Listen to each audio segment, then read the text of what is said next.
사람의 주량과는 상관없이 회식 자리에서 다른 사람에게 자기가 마신 것과 같은 양을 강요하시는 분들, 아직도 이런 분들 계십니까? 세련되지 않은 행동입니다.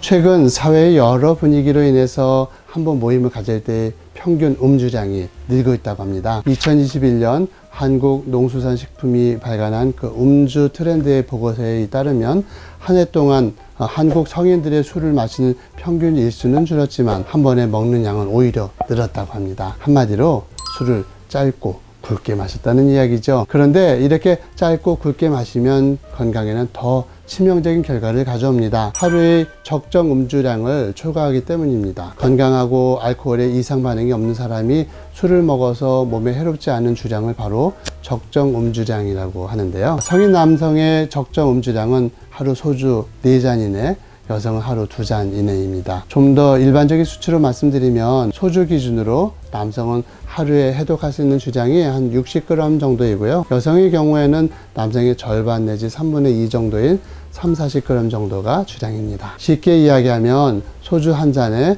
12g이 들어간다고 할 때 남성은 5잔, 여성은 3잔 정도의 양이 맞다고 이해를 하시면 됩니다. 물론 절대적인 수치는 아니고요.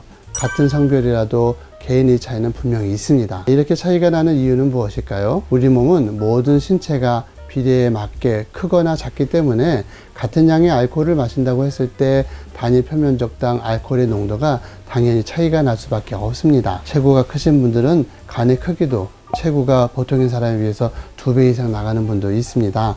간의 크기가 작은 사람은 알코올을 해독할 수 있는 아세트알데히드 탈수소 효소가 상대적으로 적고요. 반대로 간의 크기가 큰 사람은 효소가 많아서 알코올을 해독하는 능력이 더 뛰어나다는 간단한 원리인 것이죠. 이렇게 사람마다 간의 단위 표면적이 다르기 때문에 모두가 같은 양을 술을 마시는 것이 공평하다고 할 수는 없습니다. 각자 갖고 있는 간의 크기, 그에 따른 알코올 해독 효소의 양에 따라 다른 적정 음주량에 맞춰서 술을 마셔야 공평합니다.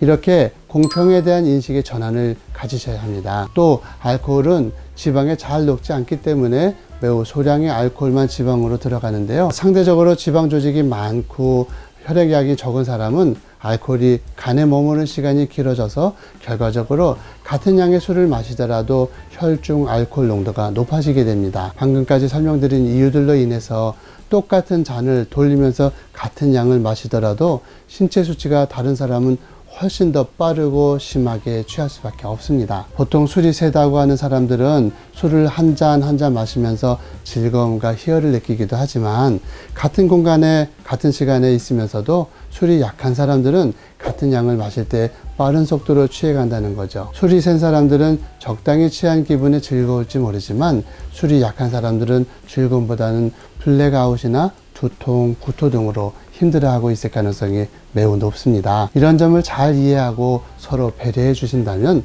훨씬 더 즐겁고 세련된 음주 문화를 지키면서 즐거운 술자리를 만들 수 있지 않을까요? 너무 복잡하신가요? 이것 하나만 기억하세요.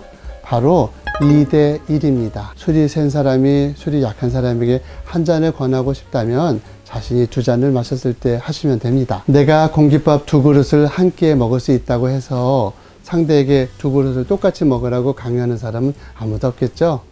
술에 대해서도 조금만 바꿔서 생각해 보면 이것은 상식입니다. 이제 2대1 비율만 머릿속에 새겨 넣으시고 즐거운 연말 술자리를 가지시기 바랍니다.